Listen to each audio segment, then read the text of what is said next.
নমস্কার বন্ধুরা, আশা করি আপনারা সবাই খুব ভালো আছেন এবং সুস্থ আছেন। আপনাদের সকলকে আমাদের চ্যানেলে আরো একবার স্বাগত জানাই। তো বন্ধুরা, আজকের এই ভিডিওতে আমি পেনশন সংক্রান্ত একটি অত্যন্ত গুরুত্বপূর্ণ অফিসিয়াল আপডেট নিয়ে এসেছি। তবে ভিডিওর মূল বিষয়ে যাওয়ার আগে আমার রেগুলার দর্শক অর্থাৎ যে সমস্ত রাজ্য সরকারি কর্মচারী, শিক্ষক বা রাজ্য সরকারি পেনশনাররা আমার এই চ্যানেলটি নিয়মিত দেখেন, তাদের উদ্দেশ্যে একটি কথা আমি প্রথমেই পরিষ্কার করে জানিয়ে রাখতে চাই যে আজকের এই আপডেটটি কিন্তু রাজ্য সরকারি কর্মচারীদের ডিএ, পে কমিশন বা রাজ্য সরকারের পেনশন বৃদ্ধি সংক্রান্ত নয়। ঠিক আছে, আজকের এই অত্যন্ত গুরুত্বপূর্ণ খবরটি হলো ইপিএস 95 অর্থাৎ এমপ্লয়িজ পেনশন স্কিম 1995 এর পেনশনারদের জন্য। ঠিক আছে, এখন আপনারা অনেকেই হয়তো ভাবছেন যে এই ইপিএস 95 ঠিক আছে ক্যাটাগরির মধ্যে ঠিক কারা কারা পড়েন। আপনাদের সুবিধার্থে আমি একটু পরিষ্কার করে দিই, যারা মূলত বিভিন্ন বেসরকারি সংস্থা, রাষ্ট্রায়ত্ত সংস্থা বা পিএসইউ যেমন কোল ইন্ডিয়া বা অন্যান্য কেন্দ্রীয় সংস্থা, ঠিক আছে, আমাদের দুর্গাপুর, আসানসোল শিল্পাঞ্চলের বিভিন্ন কলকারখানা,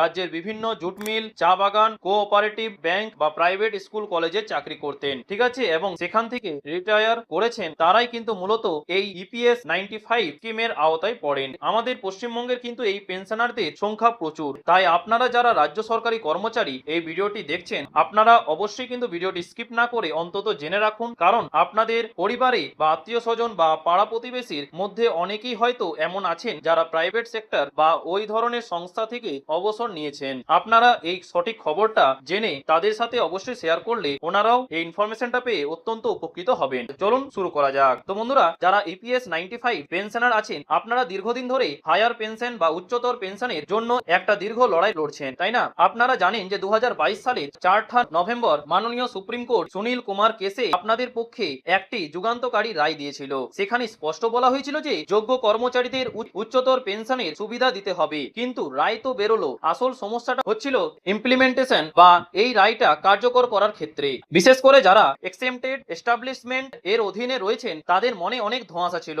আর ঠিক এই বিষয়গুলো নিয়েই গত 20 জুলাই অর্থাৎ 20 জুলাই 2026 তারিখে লোকসভায় আনস্টার্ড কোয়েশ্চেন নাম্বার 85 এর মাধ্যমে শ্রম ও কর্মসংস্থান মন্ত্রকের কাছে কিছু সরাসরি প্রশ্ন রাখা হয়। সেটা কি? সেই প্রশ্নের উত্তরে সরকারের তরফ থেকে একটি অফিসিয়াল নোটিশ বা লিখিত উত্তর দেওয়া হয়েছে।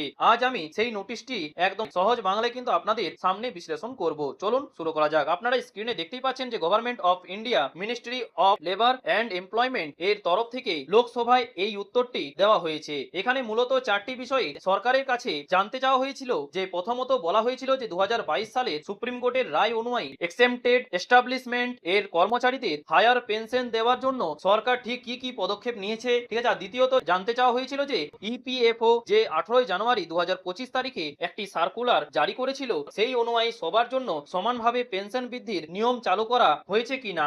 আর তৃতীয়ত national confederation of pensioner association এর তরফ থেকে যে দাবি দাওয়া সরকারের কাছে পাঠানো হয়েছিল, সেটা নিয়ে সরকার কি ভাবছে। ঠিক আছে, আর এবং চতুর্থ অর্থাৎ 4 নম্বরে সেটা হচ্ছে সেই দাবির ভিত্তিতে সরকার আদৌ কোনো অ্যাকশন নিয়েছে কিনা, সেটা নিয়ে কিন্তু প্রশ্ন করা হয়েছে। এবার তার অ্যান্সারে কি বলা হয়েছে দেখুন, এবারে জেনে নেব। দেখুন, এবার চলুন দেখে নিই যে এতগুলো গুরুত্বপূর্ণ প্রশ্নের উত্তরে মাননীয় লেবার এন্ড এমপ্লয়মেন্ট মিনিস্টারের তরফ থেকে ঠিক কি জানানো হয়েছে। সরকার এখানে স্পষ্ট করে জানিয়েছে যে ইপিএফও সুপ্রিম কোর্টের নির্দেশ অনুযায়ী একটি নির্দিষ্ট সময়সীমার মধ্যে কাজ করার জন্য ইতিমধ্যেই উপযুক্ত পদক্ষেপ নিয়েছে। সরকার জানিয়েছে যে যোগ্য পেনশনার বা মেম্বাররা যাতে নিজেদের জয়েন্ট অপশন খুব সহজেই সাবমিট করতে পারে, তার জন্য কিন্তু ইপিএফও এর তরফ থেকে একটি অনলাইন পোর্টাল চালু করা হয়েছিল।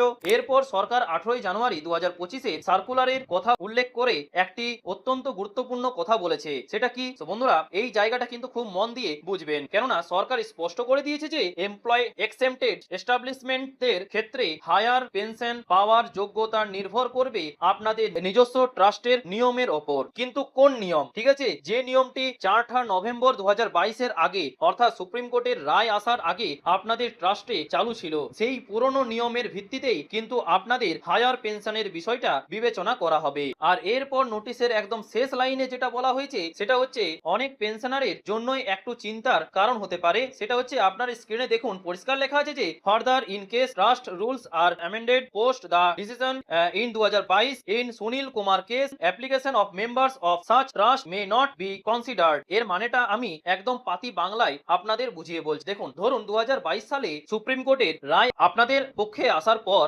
হায়ার পেনশন পাওয়ার সুবিধার জন্য আপনাদের ট্রাস্ট নিজেদের নিয়ম কোনো বদল আনলো বা নতুন করে কোনো অ্যামেন্ড অ্যামেন্ডমেন্ট করলো। সরকার পরিষ্কার জানিয়ে দিচ্ছে যে সেটা হচ্ছে যে রায় বেরোনোর পর যদি ট্রাস্ট কোনো নিয়ম বদলায় তাহলে কিন্তু সেই ট্রাস্টের সদস্যদের হায়ার পেনশনের আবেদন গ্রাহ্য নাও হতে পারে। হ্যাঁ বন্ধু, ঠিক শুনেছেন। তাছাড়া অর্থাৎ এটার পরিণাম কি দাঁড়াচ্ছে, অর্থাৎ রায় বেরোনোর আগে যে নিয়ম ছিল সেটাই চূড়ান্ত। নতুন করে ট্রাস্টের নিয়ম পাল্টে এই সুবিধা আর নেওয়া যাবে না। তো বন্ধুরা, এই ছিল লোকসভায় পেশ হওয়া ইপিএস 95 হায়ার পেনশন সংক্রান্ত একটি অত্যন্ত গুরুত্বপূর্ণ একটি অফিসিয়াল আপডেট। আমি আমার সাধ্যমতো চেষ্টা করেছি যে সম্পূর্ণ নোটিশটি আপনাদের সামনে একদম সহজ ভাষায় তুলে ধরার। এই বিষয়টা জানার পর আপনাদের কি মতামত, এবং আপনারা যারা বিভিন্ন প্রাইভেট সেক্টর বা সংস্থা থেকে অবসর নিয়েছেন, আপনাদের ট্রাস্টের নিয়ম কি এই 2022 সালের আগেই ঠিক ছিল? আপনাদের যে কোনো প্রশ্ন এবং মতামত বা ক্যালকুলেশন নিয়ে যদি কোনো সংশয় থাকে আমাকে অবশ্যই কিন্তু নিচে কমেন্ট বক্সে লিখে জানাবেন। আমি সবার কমেন্টটা পড়ে অবশ্যই কিন্তু রিপ্লাই দেওয়ার চেষ্টা করব এবং সঠিক উত্তর দিয়ে সেটা সাহায্য করার চেষ্টা করব।